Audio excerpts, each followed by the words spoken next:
تو بہرحال کچھ پوائنٹس ایسے ہیں آیت الکرسی کے جو ہم نوٹ نہیں کیے ابھی تک. تو اس میں یہ آتا ہے کہ آیت الکرسی ایک آیت ہے، لیکن اس کے اندر کچھ نے کہا 10 جملے ہیں اور کس نے کہا 9 جملے ہیں. جو یہ کہتے ہیں کہ اللہ لا الہ الا ہو یہ ایک جملہ ہے، اور الحی القیوم یہ دوسرا جملہ ہے. تو وہ کہتے ہیں کہ اس میں یعنی آیت الکرسی میں 10 جملے ہیں ٹوٹل. لیکن جو لوگ کہتے ہیں کہ اللہ لا الہ الا هو الحی القیوم یہ ایک جملہ ہے، تو وہ کہتے ہیں کہ آیت الکرسی میں ٹوٹل 9 جملے ہیں.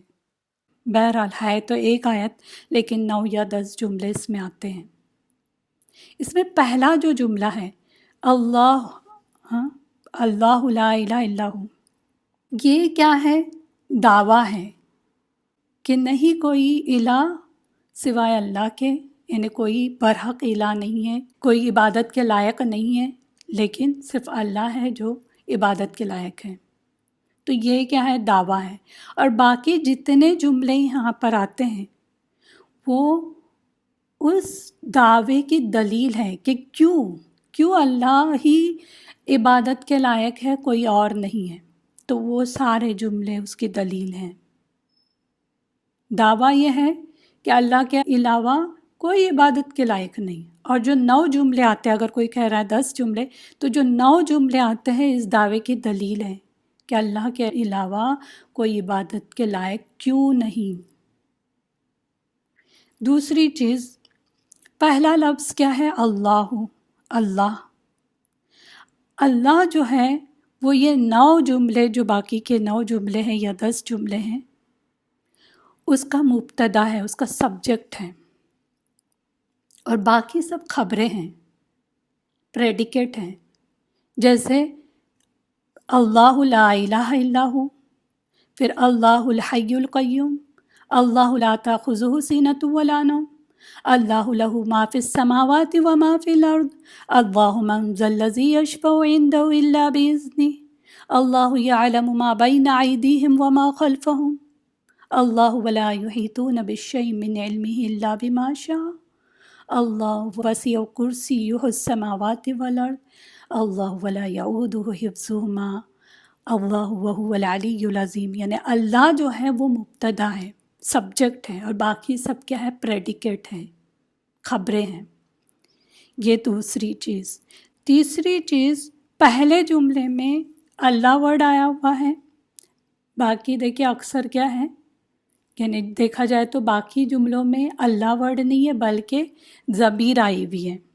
جیسے لا تأخذہ، ہو کیا ہے؟ ضمیر ہے نا، جسے ہم عربی میں ضمیر کہتے ہیں، پروناؤن. تو یہ آپ کو نظر آئے گا لہو. پھر یہاں پر بھی یشفع عندہ الا بإذنہ، یعلم کے اندر بھی ہو ہڈن ہے، اوکے، مستتر ہے. تو آپ دیکھیں گے کہ پہلا ورڈ جو ہے وہ اللہ، بعد میں آپ کو ضمیر نظر آئے گی، جو ضمیر ہے وہ اللہ کی طرف لوٹتی ہے. اسی طرح چوتھی چیز، اس آیت میں اللہ کے اسماء حسنہ بھی بیان کیے گئے ہیں. اب دیکھیں یہاں کدھر بھی آپ کو یہ نظر نہیں آئے گا کہ شیطان ورڈ ہے. شیطان بھاگتا ہے نا، اگر کوئی آیت الکرسی پڑھتا ہے تو شیطان سے اس شخص کی حفاظت ہو جاتی ہے، لیکن شیطان ورڈ ہی کہیں پہ بھی نہیں ہے.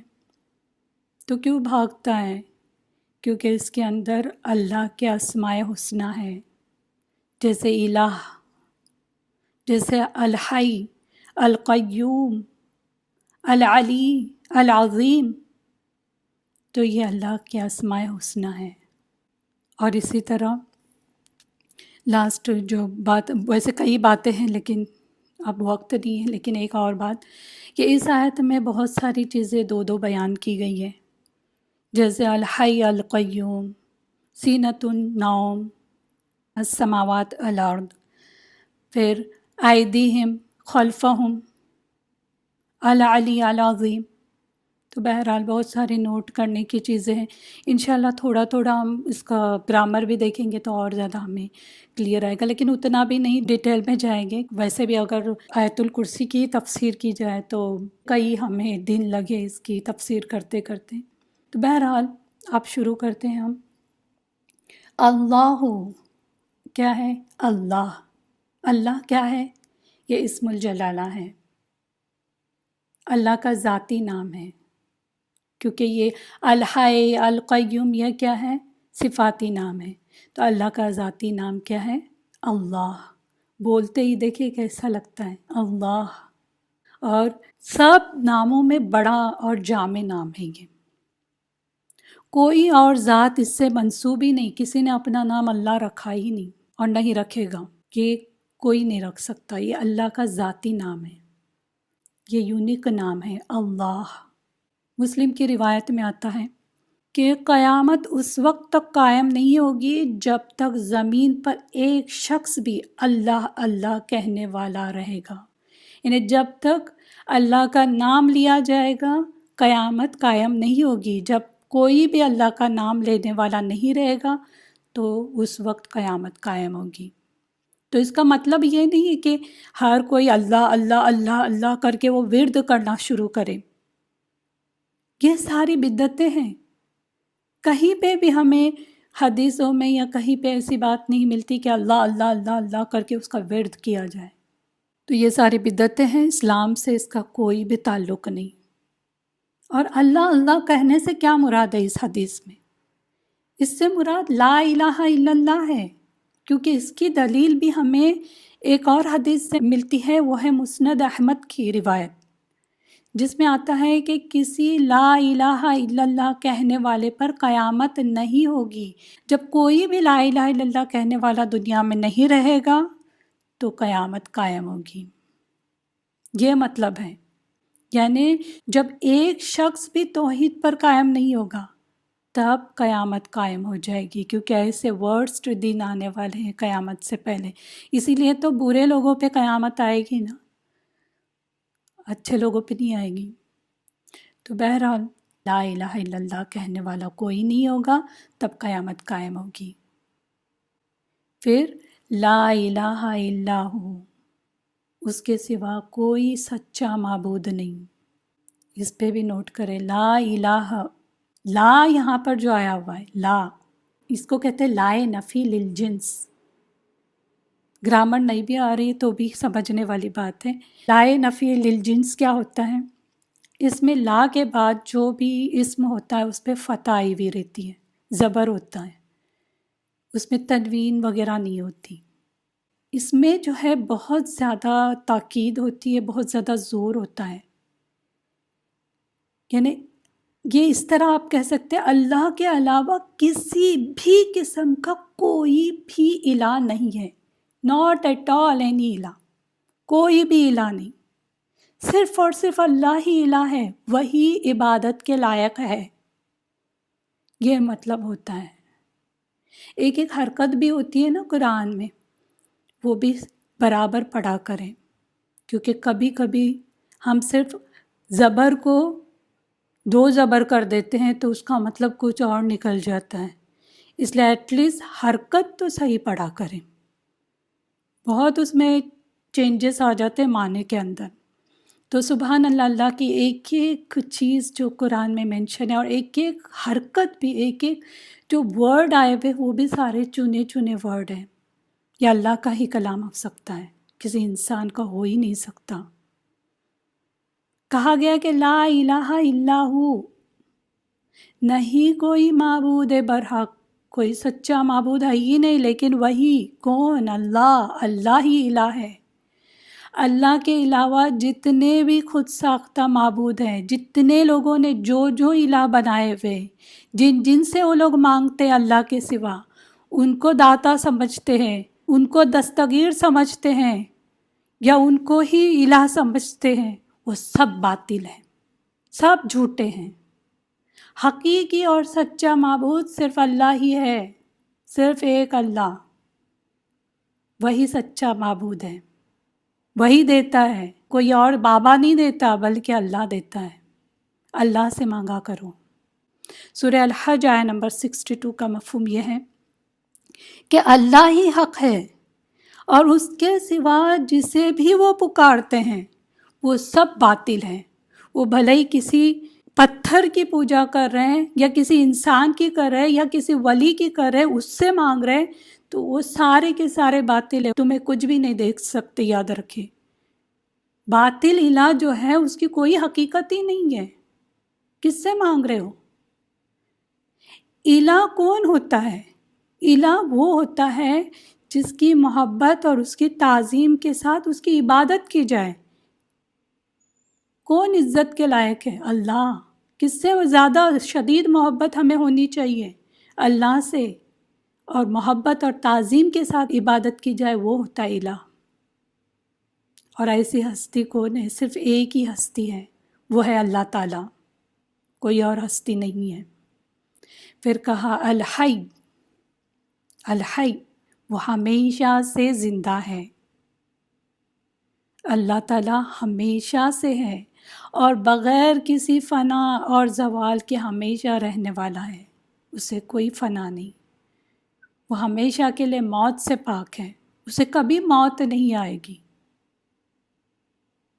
ہماری زندگی جو ہے اور اللہ کی زندگی، اس میں زمین آسمان کا فرق ہے۔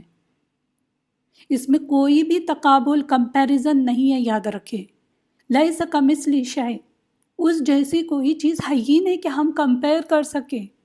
اس دنیا میں، پوری کائنات میں ایسی کوئی چیز نہیں کہ ہم کمپیریزن کر سکیں۔ اب ہم پہلے تو کچھ نہیں تھے، کہاں تھے ہم 200 سال 300 سال پہلے؟ کہاں تھے؟ ہمارا وجود ہی نہیں تھا، کوئی ہمارا نام لینے والا نہیں تھا۔ تو ہم آدم سے وجود میں آئے، ہمیں زندگی دی اللہ نے۔ کون دینے والا ہے زندگی؟ جو الحی ہے وہ دے گا۔ تو وہ کون ہے؟ اللہ۔ اس نے ہمیں زندگی دی، اور زندگی یہ ہمیشہ کے لیے نہیں ہے، بلکہ ایک دن موت آنے والی ہے۔ ہمیں ہر ایک کو جانا ہے، وہ بڑے سے بڑا انسان کیوں نہ ہو، بادشاہ کیوں نہ ہو، ہر ایک کو موت آنی ہے۔ جبکہ اللہ ہمیشہ سے ہے اور ہمیشہ رہے گا، ہمیشہ ہمیشہ، اسے کبھی موت نہیں آئے گی۔ سورہ الفرقان آیہ نمبر 58 کا مفہوم ہے، اس ہمیشہ رہنے والے اللہ تعالیٰ پر توکل کرے جسے کبھی موت نہیں۔ کلیئر بتا دیا گیا، اس پہ بھروسہ کرے۔ کوئی چیز ہوتی ہے ہم بالکل بول دیتے ہیں کہ ہاں اللہ ہمارا مالک ہے، اللہ دیکھ لے گا، لیکن بھروسہ تو نہیں ہوتا۔ تو بھروسہ اس پہ کرے جسے کبھی موت نہیں، اس سے مانگے۔ اللہ نے ہمیں زندگی دی ہے نا، اس لیے ہم زندہ، یاد رکھیں۔ پھر وہ جب چاہے زندگی کے بعد ہمیں موت دے دے، اس نے دیا ہے، وہ جب چاہے لے لیں۔ اور ہماری زندگی ہے کہ عارضی چیز، ٹیمپرری، کچھ دن کے لیے ہم یہاں پر ہیں، اور جو بھی ہے وہ ٹیسٹ ہے، آزمائش ہے کہ کون کس کے ساتھ کیا کر رہا ہے اور کیا کیا تھا اور کیا کرنے والا ہے۔ سارے ٹیسٹنگ چل رہے ہیں، اور جو ہمیں زندگی ملی ہے وہ صرف عارضی ہی نہیں بلکہ عطا کردہ ہے، اللہ نے عطا کی، اس لیے ہمیں ملی ہے۔ اللہ کی زندگی عطا کردہ نہیں ہے اور نہ ہی عارضی ہے، ٹیمپرری نہیں ہے۔ ہم ہماری زندگی کو ہائی کہہ سکتے، ہائی، لیکن الحی نہیں کہہ سکتے۔ یہ جو ال آیا ہوا ہے نا، استغراق کسے کہتے ہیں؟ الاستغراق کا ہے، ڈیفینائٹ آرٹیکل جو کہتے ہیں ہم، جیسے انگلش میں دا، دی جو کہتے ہیں، تو اس میں ڈیفینائٹ آرٹیکل جو بولتے ہیں تو وہ ال آتا ہے۔ یہ استغراق کا ہے، یعنی اس میں الحی میں کیا ہوتا ہے؟ حیات کاملہ، یعنی حیات کاملہ کی جتنی بھی قسمیں ہو سکتی ہیں ان تمام قسموں سے متصف ہے۔ وہ کون ہے؟ اللہ۔ صرف ہم اپنے آپ کو الحی نہیں کہہ سکتے۔ ہماری حیات کیا ہے؟ ناقص ہے، اللہ کی حیات کاملہ ہے، جبکہ اللہ کی حیات کاملہ ہے، دائمی ہے، ٹیمپرری نہیں ہے، عارضی نہیں ہے۔ اس لیے اللہ کے علاوہ کوئی بھی عبادت کے مستحق نہیں کہ اس کی عبادت کی جائے۔ کوئی انسان بھی عبادت کے مستحق نہیں کہ اس کی عبادت کی جائے، کیونکہ کوئی اگر کسی انسان کی عبادت کر رہا ہے تو کیا کر رہا ہے؟ وہ جو زندگی عطا کی ہوئی ہے وہ کبھی اللہ لے لے اس کی؟ وہ عارضی زندگی ہے جو بھی انسان کو ملی ہے۔ زندگی میں وہ خود کسی کا محتاج بھی ہوتا ہے، ایسا نہیں، جو بھی انسان ہے کسی نہ کسی کا محتاج ہی ہوتا ہے نا، تو وہ عبادت کے لائق کیسے ہو سکتا ہے؟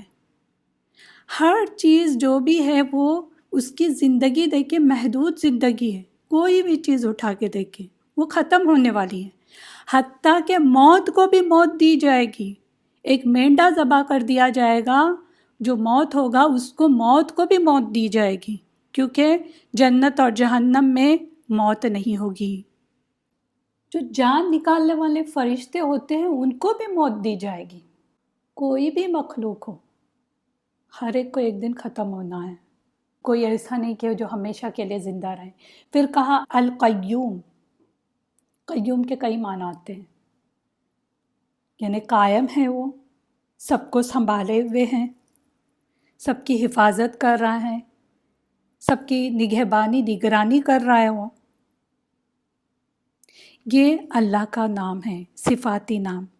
اس لیے کسی کا نام اگر کوئی عبد القیوم رکھتا ہے تو اسے قیوم قیوم آواز نہیں دینا چاہیے، کیونکہ یہ القیوم صرف اللہ ہی ہو سکتا ہے۔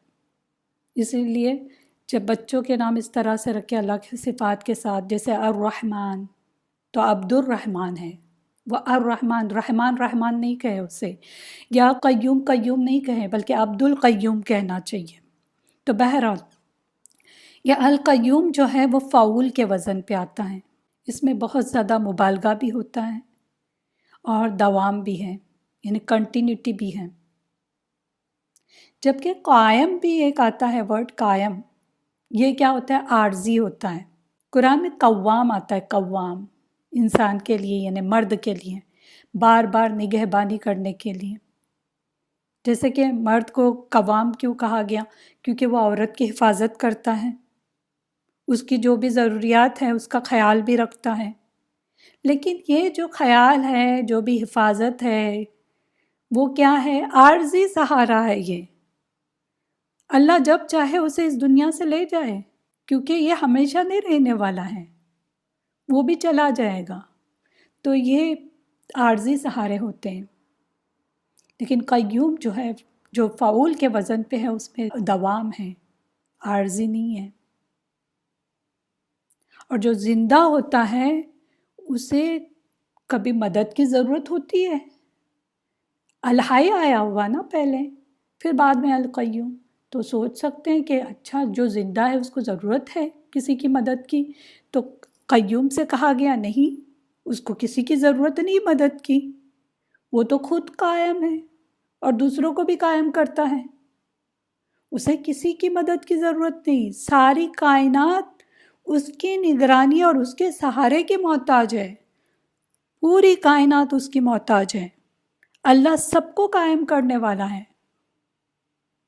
اس کو کسی کے سہارے کی ضرورت نہیں ہے، وہ دوسروں کو قائم کرتا ہے، دوسروں کو سہارا دیتا ہے۔ سورہ الروم آیت نمبر 25 کا مفہوم ہے، اور اس کی نشانیوں میں سے یہ ہے کہ آسمان اور زمین اس کے حکم سے قائم ہے۔ یعنی آسمان اور زمین اب دیکھ رہے ہیں کہ یہ اس طرح سے ہی قائم ہے، کچھ ہو نہیں رہا ہے، وہ کیوں قائم ہے؟ کیوں نہیں ٹکرا رہے؟ کیوں نہیں گر رہے ایک دوسرے کے اوپر؟ کیونکہ اس کو اللہ تھامے ہوئے ہیں، پوری کائنات اس کی مدد سے قائم ہے، وہ سب کو سنبھالے ہوئے ہیں، وہ سب کی نگہبانی کر رہا ہے۔ اگر کوئی غور و فکر کرے نا یونیورس پہ، کائنات پہ، تو وہ خود سمجھ جائے کہ کوئی تو ہے جو اسے سنبھال رہا ہے، ورنہ کیا ہو جائے، پوری زمین ہل جائے، آسمان جو ہے اس میں سے سب چیزیں نیچے گر جائیں، ہیں تو کوئی نگہبانی کرنے کہے کسی کو، یاد رکھے، کبھی ہم کہتے ہیں ہماری گھر کی نگہبانی کریں، تو کیا ہوتا ہے، وہ حفاظت نہیں کر سکتا، لیکن اللہ یہ جو قیوم ہے اس میں کیا ہے، نگہبانی بھی کر رہا ہے اور حفاظت بھی کر رہا ہے۔ اگر کوئی اللہ کو کہے بھی نہیں کہ ہماری نگہبانی کرو، ہماری حفاظت کرو، تو بھی اللہ اس کی نگرانی کر رہا ہے، حفاظت کر رہا ہے، نگہبانی کر رہا ہے۔ تو قیوم، القیوم میں کیا ہے؟ ایک تو ایک قائم، دوسری نگرانی کرنا، اور حفاظت بھی آتی ہے۔ اور اس کا ایک مطلب یہ بھی ہے کہ وہ بغیر کسی فنا اور زوال کے ہمیشہ قائم ہے، اسے کوئی فنا نہیں، کوئی زوال نہیں۔ یہ دونوں جو صفات ہے الحی القیوم، تو اس کا مطلب کیا ہوا؟